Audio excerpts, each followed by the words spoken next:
Hello hi guys, welcome to Vinayak believers classes. So students, हमने last के video में किया था गृह विज्ञान का इतिहास, जो कि हमारा टॉपिक कंप्लीट हो चुका है लास्ट वीडियो में।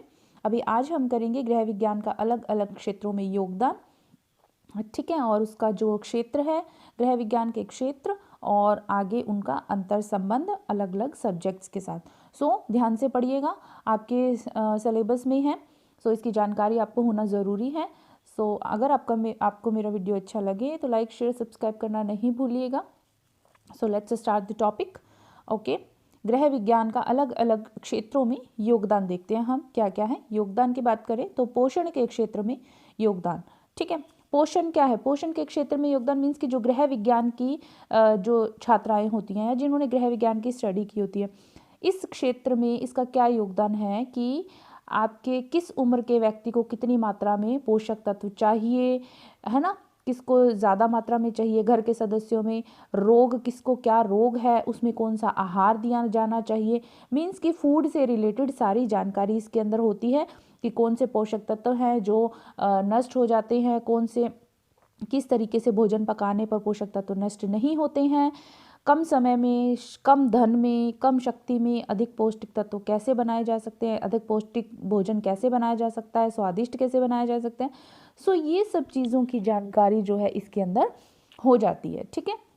पोषण के क्षेत्र में गृह विज्ञान का काफ़ी अच्छा योगदान है, ठीक है। नेक्स्ट चलते हैं रहन सहन के स्तर को ऊंचा उठाने के क्षेत्र में।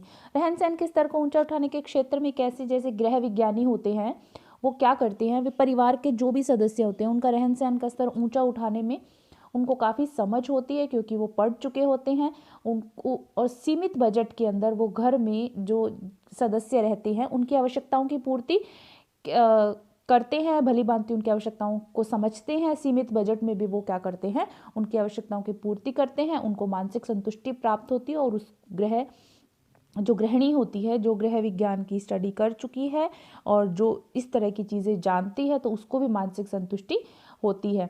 उसके अलावा रहन सहन का स्तर ऊंचा कैसे उठाया जा सकता है कि जो एक गृह विज्ञानी है वो समय शक्ति के उपकरणों का प्रयोग करते हैं, कम समय शक्ति व्यय करके ज़्यादा से ज़्यादा कार्य निपटाती हैं, ठीक है, सारा ज़्यादा से ज़्यादा कार्य करती हैं, और धन को बचाकर इस तरह से इन्वेस्ट करती हैं, ऐसी जगह पर इन्वेस्ट करती हैं कि धन से नए नए नवीन स्रोत खोजकर और वो अपने जो आय है उसमें वृद्धि कर सके, प्रत्यक्ष या अप्रत्यक्ष रूप से।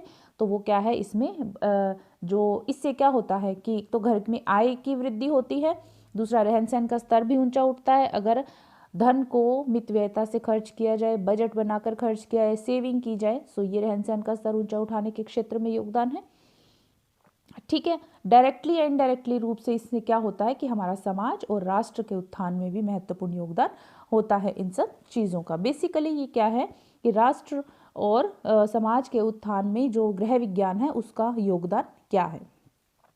स्वास्थ्य के क्षेत्र की बात करें, ठीक है, स्वास्थ्य के क्षेत्र में तो देखिए जो हमारी जो हेल्थ है ना, हमारा स्वास्थ्य है, उसका स्वस्थ रहना बहुत ज़रूरी है, ठीक है। सो उसके लिए गृह विज्ञानी की जो महत्वपूर्ण भूमिका होती है वो कैसे है कि उसको सारी नॉलेज होती है कि संतुलित भोजन कैसे उपलब्ध करवाना है, घर में किसको किस चीज़ की ज़रूरत है, कौन सा न्यूट्रिशन किसको चाहिए, भोजन को कैसे स्वच्छ तरीके से बनाना है कि किसी को कोई इन्फेक्शन नहीं हो, किसी को कोई बीमारी नहीं हो। बच्चे का पालन पोषण है तो वो कैसे करना है, उसको क्या खिलाना है, बच्चों बड़ों को अकॉर्डिंग टू सीज़न कैसे वस्त्र उपलब्ध करवाने हैं, कैसे उनको, ताकि उनका शरीर स्वास्थ्य जो है ठीक रहे।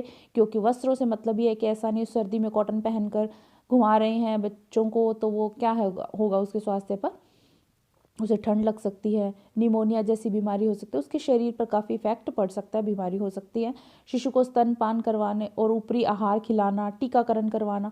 सो स्वास्थ्य के क्षेत्र में बहुत ज़्यादा योगदान है, क्योंकि गृह विज्ञानी जो है उसको फर्स्ट एड भी वो कर सकती है, संक्रामक रोगों की जानकारी रहती है उसको, तो जो ऑल ओवर स्वास्थ्य के क्षेत्र में जिस भी तरीके की जानकारी होती है सो वो भी एक योगदान है, ठीक है। बाल शिक्षा तथा प्रौढ़ शिक्षा के विकास में, बाल शिक्षा तथा प्रौढ़ शिक्षा के विकास में कैसे, बालकों, स्त्रियों तथा प्रौढ़ों को शिक्षित करने में गृह विज्ञानी जो है वो अग्रणी भूमिका निभाते हैं, क्योंकि वो क्या करते हैं, उनको एक तरीका होता है पढ़ाने का, ठीक है। प्रौढ़ों को भी वो पढ़ा सकती हैं, और जैसे कि रात्रि पाठशाला की व्यवस्था की गई थी प्रौढ़ों को पढ़ाने के लिए, तो उनको साक्षर बनाना, ठीक है। तो ये भी क्या है, एक प्रत्यक्ष व अप्रत्यक्ष रूप से राष्ट्र के उत्थान में महत्वपूर्ण योगदान है गृह विज्ञानियों का। रोजगार के क्षेत्र की बात करें तो रोजगार के क्षेत्र में देखिए, ये इसमें से आपके क्वेश्चन आया भी हुआ है एग्जाम में, और इसमें से मोस्टली क्वेश्चन एग्जाम में आता भी है कि रोजगार के क्षेत्र में कैसे, जैसे जो गृह विज्ञान के विषय में आपके बीएससी कर चुका है, मतलब आप ये समझ लीजिए ग्रेजुएट कर चुका है, चाहे वो पोस्ट ग्रेजुएट कर चुका है, जो भी गर्ल्स होती हैं वो रोजगार कैसे प्राप्त करती हैं, वो रोजगार उनको जॉब सीकर नहीं कह सकते ओनली, वो क्या होती है, जॉब प्रोवाइडर भी होती हैं, जॉब आपके सर्विसर गिवर भी होती है, मीन्स की वो क्या करती है, जॉब उपलब्ध भी करवाती है, मीन्स की रोजगार उपलब्ध भी करवाती है। जॉब सीकर जो रोजगार मांगती भी ही नहीं है, जॉब प्रोवाइडर भी हैं, सर्विसर गिवर भी हैं, यानी कि सर्विस जो है वो की भूमिका निभाती हैं, ठीक है, सर्विसर गिवर की भूमिका निभाती हैं। वो क्या क्या बन सकती हैं रोजगार के क्षेत्र में, कैसे, शिक्षिका बन सकती हैं, है ना, अनुसंधान सहायिका बन सकती हैं, जूनियर साइंटिस्ट मीन्स कनिष्ठ जो वैज्ञानिक होते हैं वो बन सकती है, ठीक है, वरिष्ठ वैज्ञानिक बन सकती है, सीनियर साइंटिस्ट जिसको बोलते हैं, डाइटिशियन बन सकती है, नर्सरी स्कूल सुपरिंटेंडेंट बन सकती है, मैरिज काउंसलर बन सकती है, जो आपके कॉलेजेस है या यूनिवर्सिटीज़ है वहाँ पर लेक्चरर बन सकती हैं, रीडर बन सकती हैं, रीडर होता है एक ट्रेनर जिसको बोला जाता है, प्रोफेसर बन सकती है। तो अलग अलग पोस्ट पर वो जाकर धन उपार्जन कर सकती हैं, अपने घर परिवार को आर्थिक संबल भी प्रदान कर सकती हैं, इंटीरियर डेकोरेटर बन सकती है, एक्सटेंशन ऑफिसर बन सकती हैं।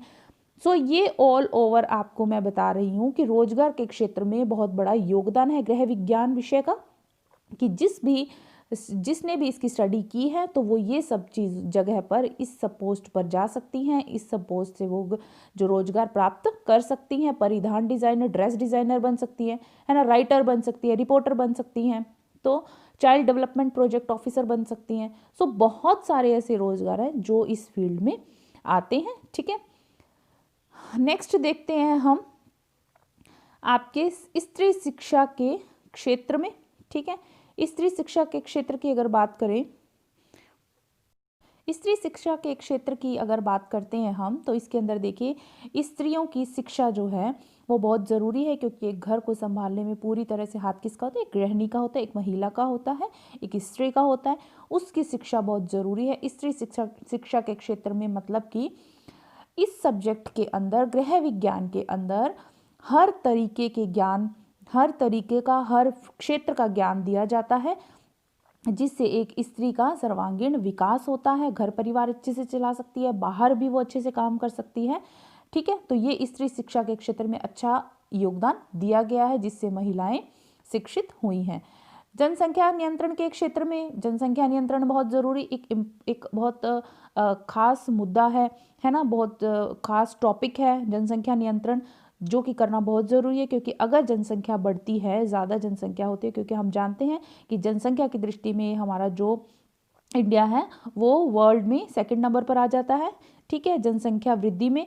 और जनसंख्या वृद्धि होती है तो बहुत तरह की समस्याएं होती हैं, जो लोगों की मूलभूत भौतिक आवश्यकताएं होती हैं उनकी पूर्ति में बाधा आती है। हम देखते हैं कि जब ज़्यादा जनसंख्या है तो आपने देखा होगा कि ये अपने प्रोडक्शन में भी प्रोडक्शन होता है तो उसमें कमी आ जाती है, लोग स्टोरेज कर लेते हैं, है ना, पूरा नहीं होता, तो ये सब चीज़ें जो हैं आ जाती हैं, जिसके अंदर और ज़्यादा अगर बच्चे होते हैं, अधिक संख्या में अगर बच्चे पैदा करते हैं, बार बार जो मिसकैरेज होता है, बार बार अबॉर्शन करवाना, सो जो स्त्री होती है उसका भी स्वास्थ्य बिगड़ता है ना। सो इस सब चीज़ों की जानकारी जो है इसके अंदर दी जाती है, ठीक है, कि बच्चों को अगर ज़्यादा बच्चे होंगे तो क्या हो जाता है कि घर का मुखिया जो होता है उसके लिए बहुत प्रॉब्लम्स आती हैं, बच्चों का पालन पोषण ठीक से नहीं होता, उनकी शिक्षा दीक्षा अच्छे से नहीं होती, खर्च भी अधिक होता है, परिवार जो है उसकी आर्थिक स्थिति ठीक नहीं होती, तो फिर क्या होता है कि वो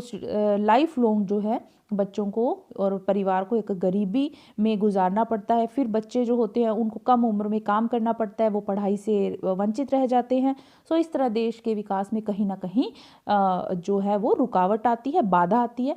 सो इन बाधाओं से बचने के लिए, ठीक है, तो जनसंख्या नियंत्रण के क्षेत्र में भी गृह विज्ञान जो है वो योगदान अच्छा दिया है। इसके बारे में जानकारी दी गई है कि जितना ज़्यादा हो सके जनसंख्या पर नियंत्रण किया जाए। ठीक है, जनसंख्या नियंत्रण बहुत जरूरी है। छोटा परिवार सुख का आधार संदेश जो है वो जन जन तक पहुंचाया जाता है इसके माध्यम से, है ना। सो ये एक परिवार नियोजन के क्षेत्र में भी अच्छा योगदान है। गैर सरकारी संगठन है और सरकारी संगठन है, उनके साथ ये जो महिलाएं होती हैं, है ना, वो जुड़कर तो परिवार नियोजन के क्षेत्र में जो भूमिका निभाती हैं और लोगों को जागरूक करती हैं। पर्यावरण संरक्षण के क्षेत्र में बिल्कुल, पर्यावरण संरक्षण के क्षेत्र में भी बहुत ज़्यादा, क्योंकि पर्यावरण संरक्षण में गृह विज्ञानी जो अग्रणी भूमिका निभाते हैं, बहुत अच्छा जो है उनका योगदान है। वो कैसे कि जल प्रदूषण है, वायु प्रदूषण है, भूमि प्रदूषण है, ठीक है। सो हमें मतलब पर्यावरण को संरक्षित करने के लिए जो भी उपचार करने हैं, जो भी तरीका है, वो उन सब तरीकों से अवगत करवाती हैं, लोगों को जागरूक करती हैं कि ध्वनि प्रदूषण के क्या नुकसान है, जल प्रदूषण के क्या नुकसान है, वायु प्रदूषण के क्या नुकसान है, भूमि प्रदूषण के क्या नुकसान हो सकते हैं। तो इस तरह की चीज़ें जो है वो लोगों को बताती हैं किस तरह हम भूमि को, जल को, जंगल को बचा सकते हैं। ज़्यादा से ज़्यादा पेड़ लगाना चाहिए, हमें वनों को नष्ट नहीं करना चाहिए, है ना। सो इस तरह की चीज़ें वो विज्ञानी जो है लोगों को पर्यावरण के महत्व जो है उसके बारे में समझाती हैं, ठीक है। सो ये पर्यावरण के क्षेत्र में भी गृह विज्ञानियों का अच्छा योगदान है, गृह विज्ञान विषय का अच्छा योगदान है, ठीक है। भोज्य पदार्थों के परिरक्षण एवं संग्रहण, संचयन, स्टोरेज जिसको बोलते हैं, in the preservation and storage of food की बात कर रहे हैं। यहाँ क्या होता है, इसमें हमें ये बताया जाता है कि मौसमी जो फल होते हैं, सीजनली जो आपके फ्रूट्स हैं, वेजिटेबल्स हैं, जो भी आपके, है ना, अनाज वगैरह, इनको परिरक्षित करके कैसे रख सकते हैं। और जो सीजनली फूड होता है ना, जैसे कि आपके अभी विंटर्स चल रही हैं, विंटर के अंदर आपके फूल गोभी बहुत होता है, गाजर बहुत होता है, तो मटर बहुत होता है। इन सब सब्जियों को हम प्रचुर मात्रा में ये उपलब्ध होती हैं और मार्केट में भी ये ठीक रेट में मिलती हैं, सीजनली है इसलिए। तो इनको क्या करते हैं, प्रिजर्व करके इनको रखा जाता है ताकि इनको पूरा साल जो है उनको खाया जा सके, पूरा साल हमें अवेलेबल रहे।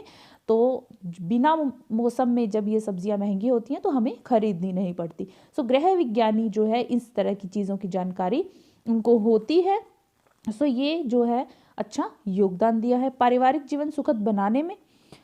पारिवारिक जीवन सुखद बनाने में की अगर बात करें तो गृह विज्ञानी जो है उनका बहुत अच्छा योगदान है, क्योंकि गृह विज्ञानी जो है जिन्होंने गृह विज्ञान का स्टडी किया है उनको परिवार के अंदर बहुत अच्छे से एडजस्टमेंट करना आता है। ये आप ध्यान रखिएगा, क्योंकि उन्होंने सब पढ़ा होता है, उनको बहुत नॉलेज होती है, जो उनको हर क्षेत्र में, अभी हम पीछे यही पढ़ते आ रहे हैं कि पोषण के क्षेत्र में नॉलेज है, स्वास्थ्य के क्षेत्र में, पर्यावरण के क्षेत्र में, वो हर तरह के क्षेत्र के, हर तरह के फील्ड के बारे में बहुत अच्छे से जानकारी ले लेती हैं इस स्टडी के द्वारा। तो उनको बहुत अच्छे से परिवार के अंदर एडजस्टमेंट करना आता है। सो पारिवारिक जीवन को सुखद बनाने में भी उनका योगदान है, क्योंकि उनको हर तरीके की जानकारी होती है, तो वो परिवार को बहुत अच्छे से संभालती हैं, ठीक है। उसके अलावा नेक्स्ट चलते हैं हम, गृह विज्ञान के क्षेत्र कौन कौन से हैं, मीन्स कि गृह विज्ञान के का कौन कौन सा फील्ड है। हम इसके अंदर देखिए क्या स्टडी करते हैं, आहार विज्ञान में पोषण की स्टडी करते हैं, मैंने आपको बताया इसके अंदर देखिए गृह विज्ञान में पोषण की स्टडी, वही कि क्या खाना चाहिए, रोगी व्यक्ति को क्या नहीं खाना चाहिए, न्यूट्रिशन को कैसे हम बचा सकते हैं, न्यूट्रिएंट्स को कैसे वेस्ट होने से हम बचा सकते हैं, भोजन की अलग अलग विधियां क्या है, किस तरीके से पकाएंगे तो हमारा सुपाच्य भोजन होगा, किस तरीके से हमें नुकसान पहुंच सकता है, क्या खाना है क्या नहीं खाना है, हर प्रत्येक व्यक्ति को अकॉर्डिंग टू उनका एज, है ना, उस अकॉर्डिंग उनको भोजन क्या देना है। सो इस तरह की जानकारी इसके अंदर होती है। वस्त्र विज्ञान में परिधान में देखिए, खाने के बाद, जैसे एक मैं आपको सिंपल सी बात बता देती हूँ कि भोजन, वस्त्र और आवास, ये तीन चीज़ें जो है जीवन को जीने के लिए आवश्यक हैं, ठीक है। ये तीन चीज़ें जीवन को जीने के लिए आवश्यक है और गृह विज्ञान के अंदर इन तीनों चीज़ों के बारे में बहुत अच्छे से जानकारी मिलती है, क्योंकि इन तीनों चीज़ों के बारे में पढ़ते हैं। कैसे, भोजन का, आहार विज्ञान में पोषण, हमें आहार के बारे में पूरी जानकारी इसमें होती है जो भी हम पढ़ते हैं। फिर आता है नेक्स्ट आपका वस्त्र विज्ञान परिधान। वस्त्र विज्ञान परिधान में हम क्या पढ़ते हैं आप सब बच्चे नेट की तैयारी कर रहे हैं, टीजीटी पीजीटी की तैयारी कर रहे हैं, जीआईसी की तैयारी कर रहे हैं, तो आप सब बहुत अच्छे से जानते हैं कि वस्त्र विज्ञान मीन्स कि वस्त्रों का विज्ञान, जैसे कि वस्त्र कैसे बनना मीन्स कि रेशा है, ठीक है, फिर उससे धागा कैसे बनता है, उससे कपड़ा कैसे बनता है, उस पर परिसज्जाएं होती हैं, है ना, कढ़ाई होती है उसके ऊपर सब कैसे होता है, दाग धब्बे कैसे छुड़ाए जाते हैं, तो इन सब चीज़ों की जो जानकारी है इसमें मिलती है, मीन्स कि वस्त्र को के अंदर विज्ञान की जानकारी, ठीक है। जैसे हमने भोजन में पढ़ा था कि किस एज ग्रुप वाले को कौन सा खाना देना चाहिए, इसकी जानकारी, तो उसी तरह से वस्त्र में भी यही है कि किस एज के बच्चे को, किस एज को वाले व्यक्ति को कैसे कपड़े पहनने चाहिए, किस कलर के पहनने चाहिए, कौन से उनको कंफर्टेबल रहेंगे, कौन से उनको नहीं कंफर्टेबल रहेंगे।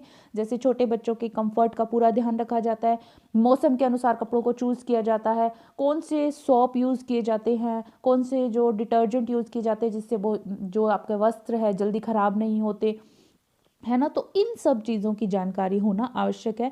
एक सिंपल सी बात है कि अगर हमें वस्त्र विज्ञान की जानकारी नहीं होगी तो हम उसकी देखभाल कैसे करेंगे, नहीं कर सकते। आहार विज्ञान की जानकारी नहीं होगी तो हम आहार के बारे में कुछ भी नहीं जानते हैं, तो सिर्फ एक वो बात है, नॉलेज नहीं है जिससे हम सभी के स्वास्थ्य को इफेक्ट कर सकते हैं। वस्त्र विज्ञान की जानकारी है तो इससे हमें क्या, वस्त्र क्या है, हमारे व्यक्तित्व को निखारता है अपने एज के अकॉर्डिंग, अपने हेल्थ के अकॉर्डिंग। ये सब चीज़ें हम इसमें पढ़ते हैं कि किसको किस तरह के वस्त्र पहनने चाहिए, कॉम्प्लेक्शन के अकॉर्डिंग, उनके जो है कार्य क्षेत्र के अकॉर्डिंग, वर्क के अकॉर्डिंग, किस तरह का बिजनेस है, किस तरह का वो उनका ऑक्यूपेशन है ना, उस तरीके से उनका वही सब जो है आपके वस्त्र हम चूज़ करते हैं अगर हमें इसकी जानकारी है, ठीक है।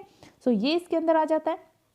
गृह प्रबंध, अभी देखिए भोजन की बात हमने की, ठीक है, सेकंड हमने बात की वस्त्र की, अभी थर्ड हमारी जीवन जीने के लिए आवश्यक चीज़ आवास। तो आवास के अंदर क्या आ जाता है, गृह प्रबंध, जिसको गृह संसाधन व्यवस्था भी बोला जाता है।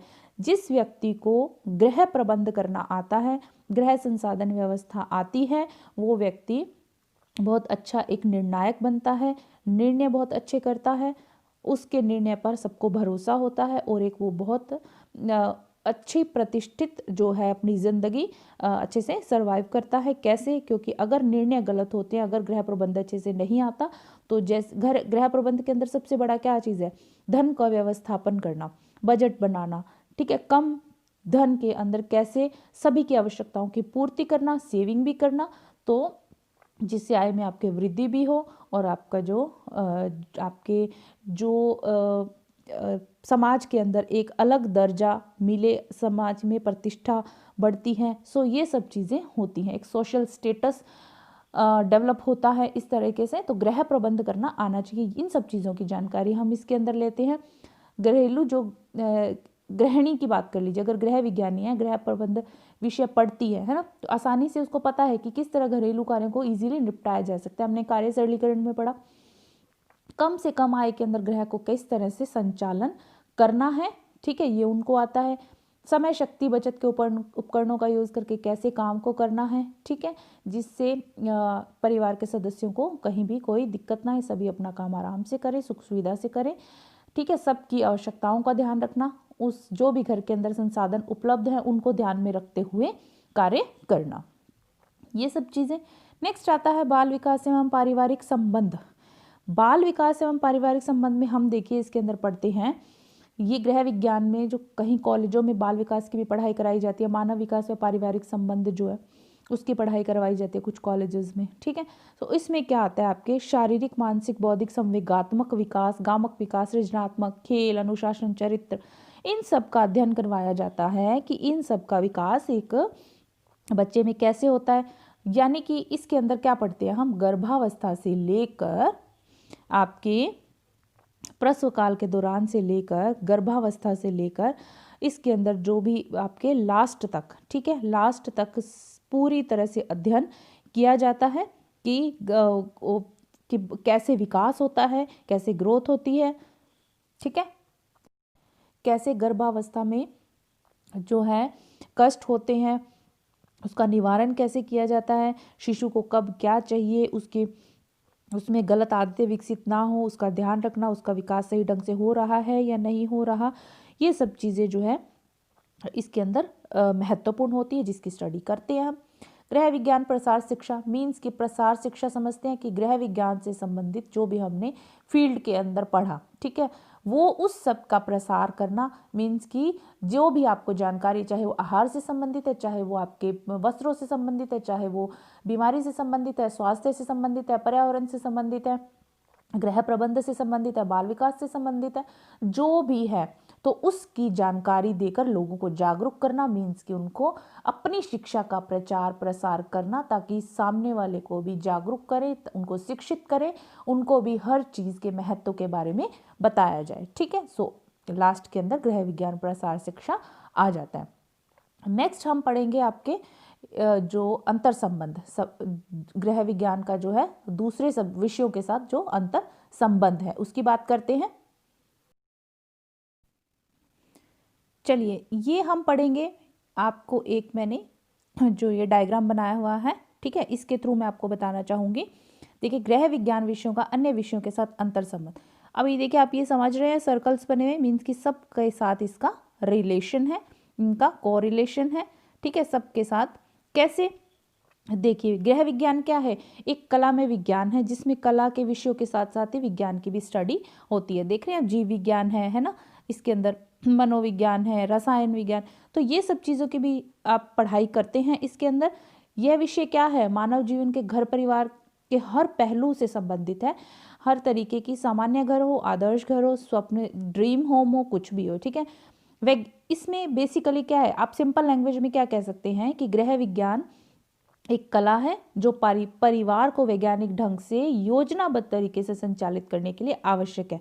और आवश्यक इसलिए है, आवश्यक क्यों है? क्योंकि अगर आप तभी कर पाएंगे जब आपको इन सब चीज़ों के बारे में जानकारी होगी, आपने इसके बारे में बेसिक नॉलेज ली होगी, आपको इसके बारे में पता होगा, ठीक है। अभी इसमें हम क्या पढ़ेंगे कि धन की बचत कैसे की जा सकती है, वो किसके अंदर आता है? आपके अर्थशास्त्र के अंदर, ठीक है।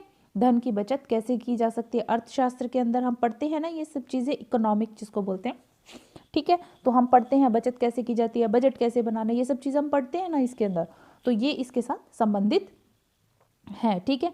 और आपके देखिए, ये तो आ गया आपके इकोनॉमिक्स में। उसके अलावा देखिए, हम सूक्ष्म जीव की बात करते हैं, सूक्ष्म जीव विज्ञान जो पढ़ते हैं, ठीक है, उसके अंदर क्या पढ़ते हैं कि कौन सा जीवाणु जो है, माइक्रोबायोलॉजी की बात कर रही हूँ मैं, जिसके अंदर जीवाणु कौन सा गुड बैक्टीरिया है, कौन सा बैड बैक्टीरिया है, किससे हमें नुकसानदायक है, कौन हानिकारक है, कौन लाभदायक है, किस जीवाणु से भोजन सड़ता है ना, ये सब चीज़ें हम माइक्रोबायोलॉजी में पढ़ते हैं। सो इससे कॉरिलेटेड है, ठीक है। रोग किन जीवाणुओं के कारण फैल सकते हैं, उसी तरह आपके इसके अंदर क्या आ जाता है, जो आपके भौतिक शास्त्र की बात करें तो भौतिक शास्त्र में क्या आ जाता है आपके, हम पढ़ते हैं कि जो समय शक्ति की बचत के उपकरणों का सिद्धांत पढ़ लेते हैं, उनकी क्रियाविधि पढ़ लेते हैं, रख रखाव पढ़ लेते हैं।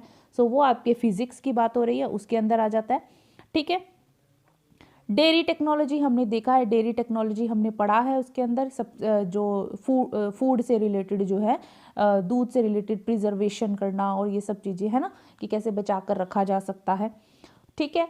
उसके अलावा आप अर्थशास्त्र पढ़ते हैं, घरेलू बजट, ये सब चीज़ें आ जाती हैं, आपको मैंने बता दिया। इसके अलावा गणित हम जानते हैं, जब हम बचत की बात करते हैं, बजट बनाते हैं, तो हम सारा गणित लगाते हैं, ब्यौरा रखते हैं, आय व्यय का ब्यौरा रखते हैं, कहाँ कितनी लागत हुई, कहाँ कितना बचत हुआ, कहाँ कितना पैसा लगाना है, किस किस आवश्यकता, कौन सी आवश्यकता ज़रूरी है, कौन सी नहीं है, तो उस सब चीज़ों का गणित लगाना। सांख्यिकीय, ठीक है, संख्यात्मक जो हम इसके अंदर निर्णय लेते हैं, संख्यात्मक जो हम स्टडी करते हैं इसके अंदर सांख्यिकीय हो जाता है, वो कि हर चीज़ को तरीके से आपके संख्यात्मक तरीके से जो हम गणित करते हैं, आप इस चीज़ को, गणित को, सांख्यिकी को, अर्थशास्त्र को, इन सब चीज़ों को आप एक तरीके से ले सकते हैं, ठीक है। इसके अंदर ये आ जाता है। मनोविज्ञान जो है, आपको मनोविज्ञान की बात करें और समाजशास्त्र की बात करें तो इसके अंदर हम क्या पढ़ते हैं कि आपको सामाजिक जीवन जो है इसके बारे में पूरी जानकारी पढ़ते हैं कि कैसे सामाजिक जो है समाज में कैसे सामंजस्य बिठाना है, घर परिवार में उचित सामंजस्य कैसे बिठाना है, समाज में कैसे बिठाना है, सो विकास और ये सब चीज़ें हम इसके अंदर पढ़ते हैं। सो ये सब चीज़ों के साथ अंतर संबंध है, कुछ मुश्किल नहीं है, बहुत इजी है, ध्यान रखिएगा कि किसके साथ क्या संबंध है। बस कि ये गृह विज्ञान जो है आपका, उनका इन सब विषयों के साथ अंतर संबंध है। आपको इन सब विषयों के बारे में जानकारी होनी चाहिए। जनसंख्या शिक्षा मैंने आपको बताया है ना कि जनसंख्या के बारे में जानकारी होना ज़रूरी है, कि जनसंख्या बढ़नी नहीं चाहिए, जनसंख्या वृद्धि नहीं होनी चाहिए, और जनसंख्या वृद्धि होने पर क्या क्या नुकसान होते हैं, इस तरह की शिक्षा देना, इस तरह का प्रचार प्रसार करना। सो ये जो है सब एक दूसरे से रिलेटेड है, गृह विज्ञान के अंदर इन सब का संबंध है। ठीक है। सो स्टूडेंट्स, ये था आज का हमारा वीडियो। आई होप आपको मेरा वीडियो अच्छा लगा होगा। लाइक शेयर सब्सक्राइब करना नहीं भूलिएगा। पढ़ते रहिए मेरे साथ। God bless you all. Thank you so much. Bye.